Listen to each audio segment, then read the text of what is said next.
मुगल वंश के बादशाह और नसीरुद्दीन हुमायूं के बेटे जलालुद्दीन मोहम्मद अकबर और उनके कहे जाने वाले नवरत्न में से एक रत्न बीरबल के किस्से काफी मशहूर हैं। बादशाह अकबर कई बार परेशानियों में फंसने पर या किसी गंभीर मुद्दे पर अपने सलाहकार मंत्री बीरबल की सहायता अवश्य लेते थे। बीरबल ने सन 1528 से सन 1583 तक बादशाह अकबर के दरबार में एक विदूषक एवं सलाहकार बनकर सेवाएं दी थी। बीरबल स्वभाव से बुद्धिशाली और किसी भी समस्या का समाधान ढूंढने में निपुण थे। अकबर और बीरबल के अनगिनत किस्सों में से चुनिंदा किस्से वार्ता स्वरूप दर्शाए हैं, जिसमें बीरबल के बुद्धिचातुर्य का वर्णन है। सर्दियों के दिन थे, अकबर का दरबार लगा हुआ था। तभी फारस के राजा का भेजा एक दूत दरबार में उपस्थित हुआ।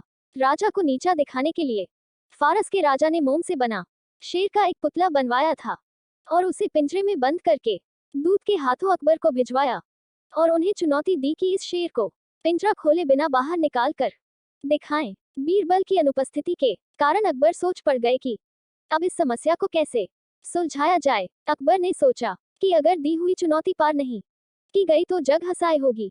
इतने में ही परम चतुर ज्ञान गुणवान बीरबल आ गए और उन्होंने मामला हाथ में ले लिया। बीरबल ने एक गरम सरिया मंगवाया और पिंजरे में कैद मोम के शेर को पिंजरे में ही पिघला डाला। देखते देखते मोम पिघलकर बाहर निकल गया। अकबर अपने सलाहकार बीरबल की इस चतुराई से काफी प्रसन्न हुए और फारस के राजा ने फिर कभी अकबर को चुनौती नहीं दी। मॉरल, बुद्धि के बल पर बड़ी से बड़ी समस्या का हल निकाला जा सकता है। बीरबल की खिचड़ी। Akbar Birbal stories in Hindi. बीरबल की खिचड़ी। अकबर ने कड़कड़ाती सर्दियों के मौसम में एक दिन यह ऐलान किया कि अगर कोई व्यक्ति पूरी रात भर पानी के अंदर छाती तक डूब कर खड़ा रह पाएगा तो उसे 1000 मोहरों का इनाम दिया जाएगा।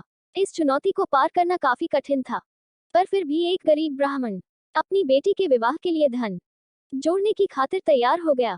जैसे तैसे करके उसने कांपते ठिठुरते रात निकाल ली और सुबह बादशाह अकबर से अपना अर्जित इनाम मांगा। अकबर ने पूछा कि तुम इतनी सर्द रात में पानी के अंदर कैसे खड़े रह पाए। ब्राह्मण ने कहा कि मैं दूर आप के किले के झरोखों पर जल रहे दिए का चिंतन कर कर के खड़ा रहा और यह सोचता रहा कि वह दिया मेरे पास ही है।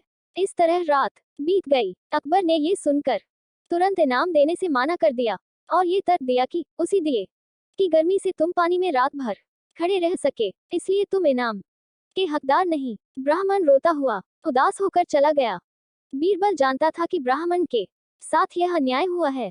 उसने ब्राह्मण का हक दिलवाने का निश्चय कर लिया। अगले दिन अकबर और बीरबल वन में शिकार खेलने चले गए। दोपहर में बीरबल ने तिपाई लगाए और आग जलाकर खिचड़ी पकाने लगा। अकबर सामने बैठे थे। बीरबल ने जानबूझ कर खिचड़ी का पात्र आग से काफी ऊंचा लटकाया। अकबर देखकर बोल पड़े कि अरे मूर्ख, इतनी ऊपर बंदी हांडी को तपन कैसे मिलेगी? हांडी को नीचे बांध वरना खिचड़ी नहीं पकेगी।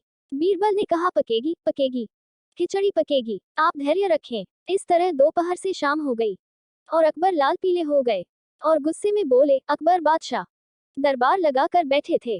तभी राघव और केशव नाम के 2 व्यक्ति अपने घर के पास स्थित आम के पेड़ का मामला लेकर आए। दोनों व्यक्तियों का कहना था कि वे ही आम के पेड़ के असल मालिक हैं और दूसरा व्यक्ति झूठ बोल रहा है। चूंकि आम का पेड़ फलों से लदा होता है, इसलिए दोनों में से कोई उस पर से अपना दावा नहीं हटाना चाहता। मामले की सच्चाई जानने के लिए अकबर राघव और केशव के आसपास रहने वाले लोगों के बयान सुनते हैं, पर कोई फायदा नहीं हो पाता है। सभी लोग कहते हैं कि दोनों ही पेड़ को पानी देते थे,